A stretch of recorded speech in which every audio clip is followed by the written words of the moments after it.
Hi, this is Rod Bryant. I am here today for another session. This is going to be session 9 at festivals. I apologize for the quality of the audio for the last at least 2 or 3 classes. We've been having some problem with the wireless lavalier mic that I'm wearing, and God willing, we've fixed the problem. Today we're going to be talking about the festivals of Sivan and Av. Now, the next important holidays is Shavuos, which is on the 6th of Sivan. Now, for Jews, Shavuos is primarily the Zaman Matan Torah, the time of the giving of Torah, or Matan Torah.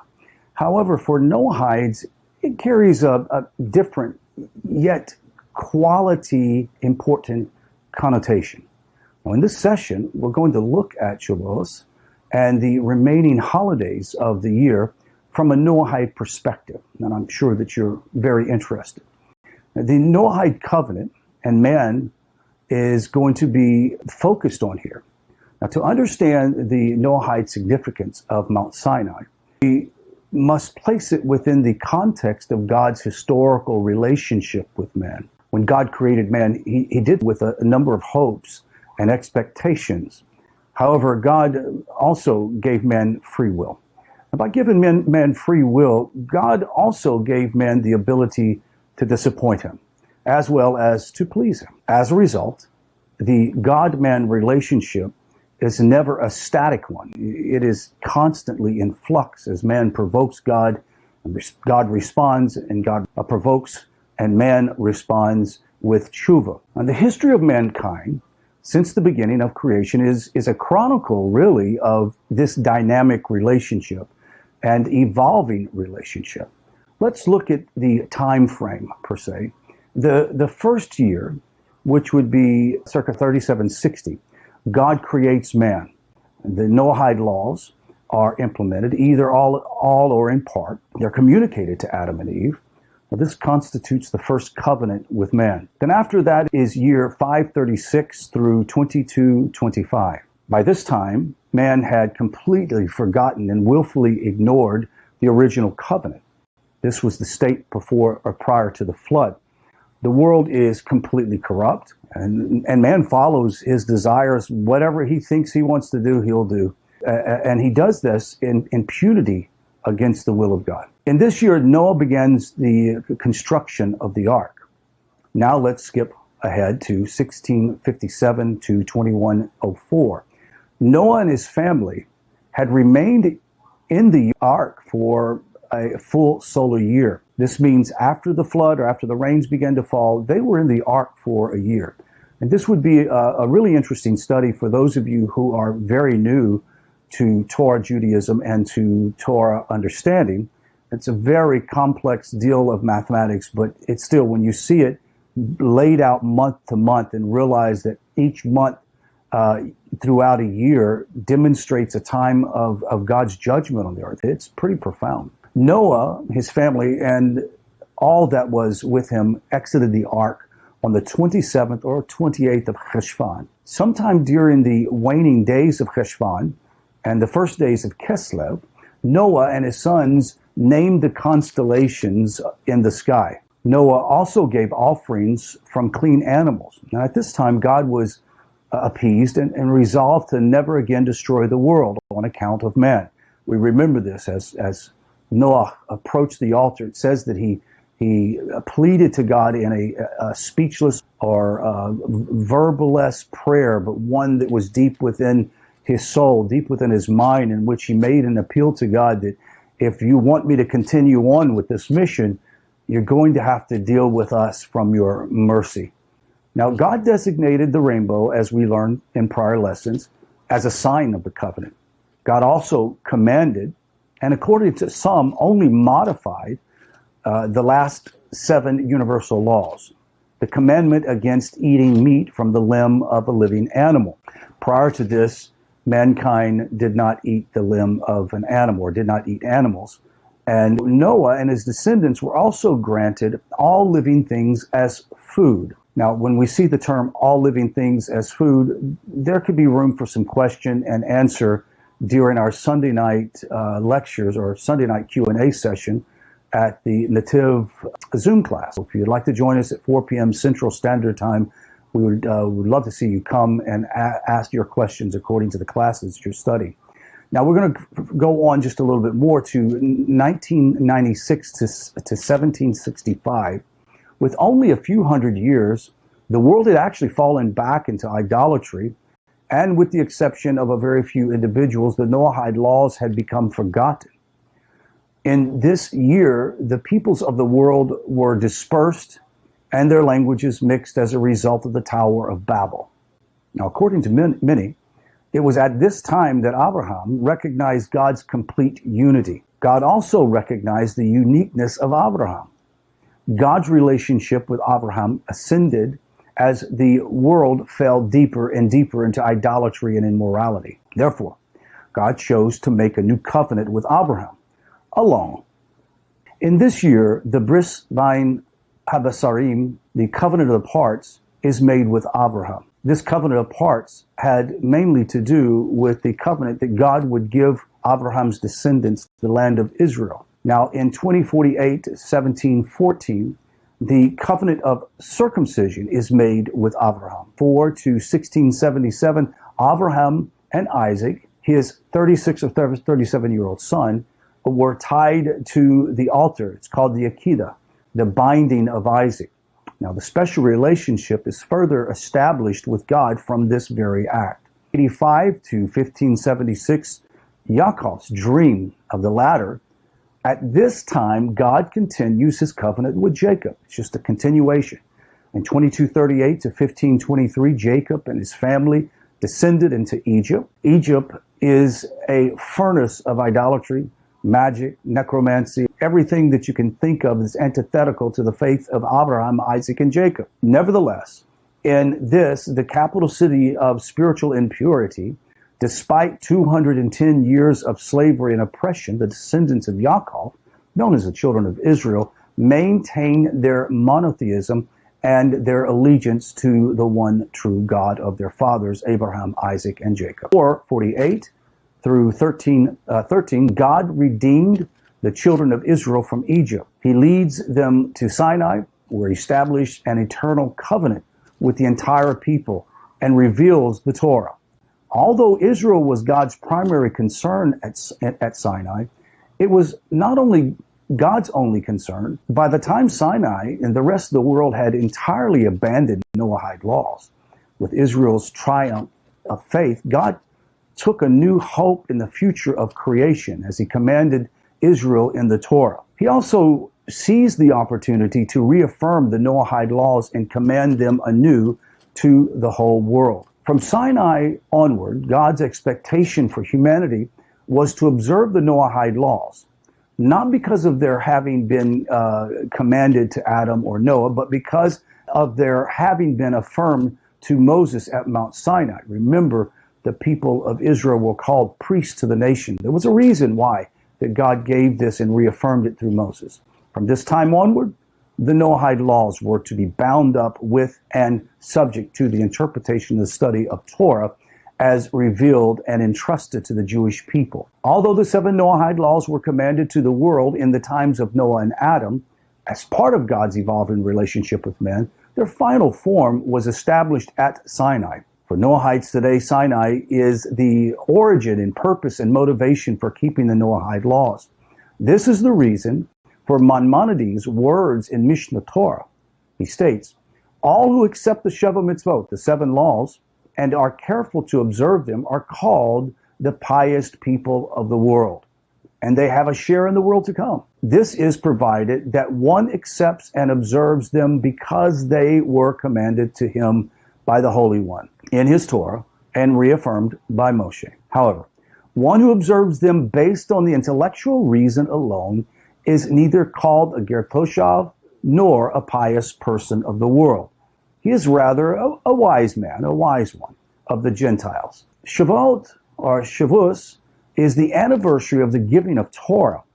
It is a time to connect with the obligation of observing the Noahide laws, accepting them anew, and to celebrate the fact that God affirmed them anew at Mount Sinai, and there is this judgment of the fruit of trees that takes place. let's talk about this. The Mishnah, which has seen many times, states at Fort Juncture the world is judged on Passover for grain and Shavuot for fruit. On Rosh Hashanah, all pass before him like sheep of the flock, as it is written, quote, he formed their hearts as one. He understands all of their deeds. Psalm 33. On Sukkot, the world is judged for water.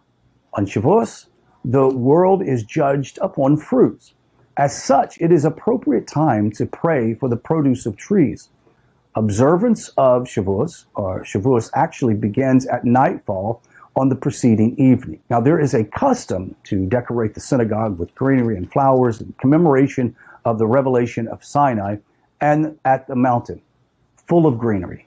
The Bnei Yisachar further connects this custom to the Midrash, which states the following. To what can this, that is the Sinai revelation, be compared? A king had a garden that had become overgrown with thorns, and the king brought in gardeners to cut down the entire garden. Just then the king saw a single rose blooming, and he said, for the sake of this rose, let the entire garden be saved. Likewise, Hashem declares in the merit of the Torah, the entire world shall be saved in the giving of Torah to Sinai.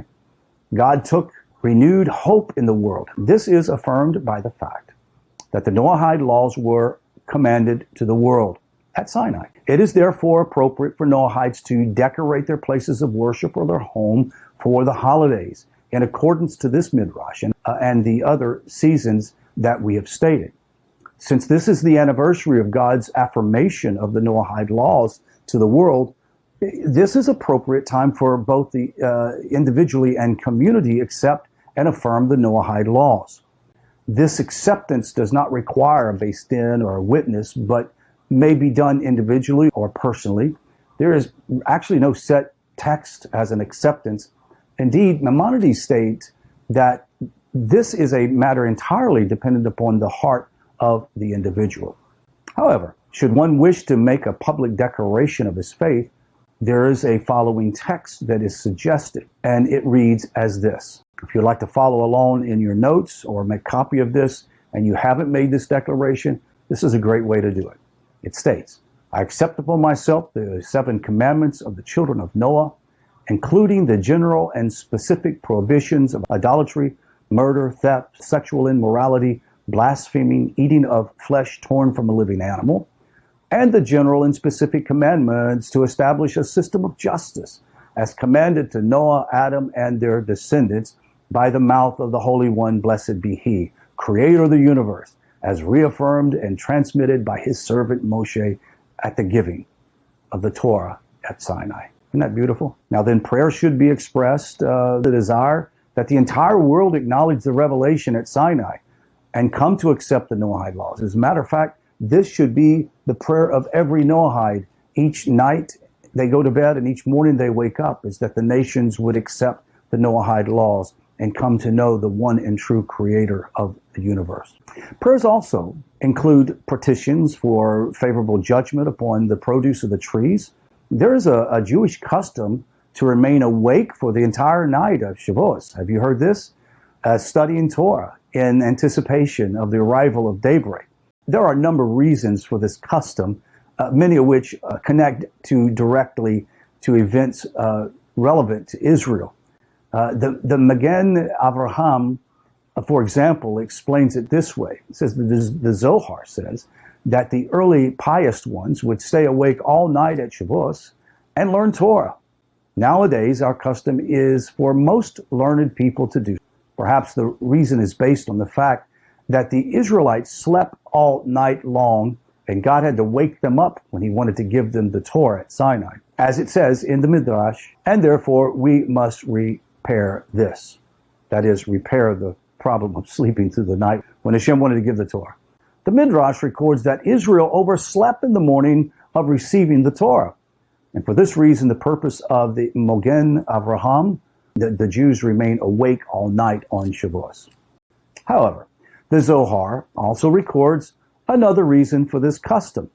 Rav Shimon used to sit and learn Torah all night when the bride joined with their spouse. it is taught that the members of the bride's entourage are obligated to stay with her throughout the night before the wedding with her spouse, to rejoice with her to those perfections, that is, the tikkunim, by which she is made perfect. They should then learn Torah and the prophets and writings and homilies on the verses and the secrets of wisdom, for these are her perfections and adornments. As we say, the reason why the relation between the wedding party and Sinai is that Hashem was there was going to have a chuppah, and there was going to be a consummation of the relationship between Israel and the Blessed One. It says that she enters with her bridesmaids and stand above those who study. For she is radiated by them and rejoices in them all night. On the morning, she enters the canopy, the chuppah, with them, and they are her entourage. When she enters the canopy, the Holy One, blessed be He, asks about them, blesses them, crowns them with the bride's adornments. Blessed is their destiny. Now, this passage describes the giving of the Torah as a wedding of the Holy One to His presence, the Shekinah. Now, Kabbalistically, this refers to the rectification and restoration of God's kingship in the world. This spiritual wedding is accompanied by the bridesmaids, the Jewish people, who learn Torah all night as an adornment of the bride. The Zohar offers further descriptions of this custom, stating, therefore, the pious in ancient times did not sleep at night, but were studying the Torah, saying, let us come and receive this holy inheritance for us and our children in both worlds. That night, the congregation of Israel is an adornment over them, and she comes to unite with the king. Both decorate the head of those who merit this, and Rav Shimon said the following: when the friends gather with them that night, states, let us come and prepare the jewels of the bride, that tomorrow she will be bejeweled and properly ready for the king. It appears that the custom of staying awake all night is unique to the closeness of Israel to God. Nevertheless, it is appropriate to increase Torah study on this day and to prepare spiritually for the morning of Shavuos.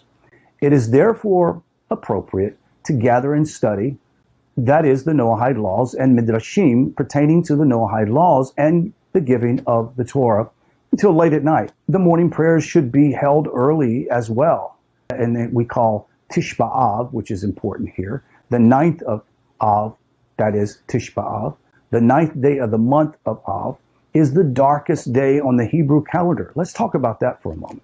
On this date, innumerable tragedies have befallen the Jewish people throughout their history.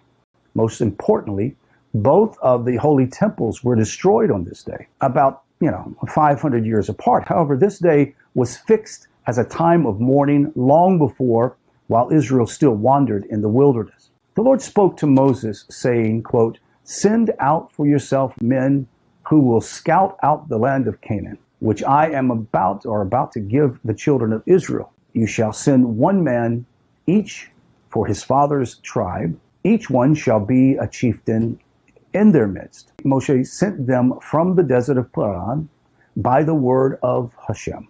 All of them were men of distinction. Now they were heads of their children of Israel. Now they returned back from the scouting of the land at the end of a 40-day period. They brought with them back a report as well as to the entire congregation. They showed them the fruit of the land. It was marvelous, humongous fruit. They spread an evil report with this great find about the land. They spoke what we call Lashon Hara. They said, telling the children of Israel, the land we passed through to explore is a land that consumes its inhabitants, and all the people we saw in it are men of great stature.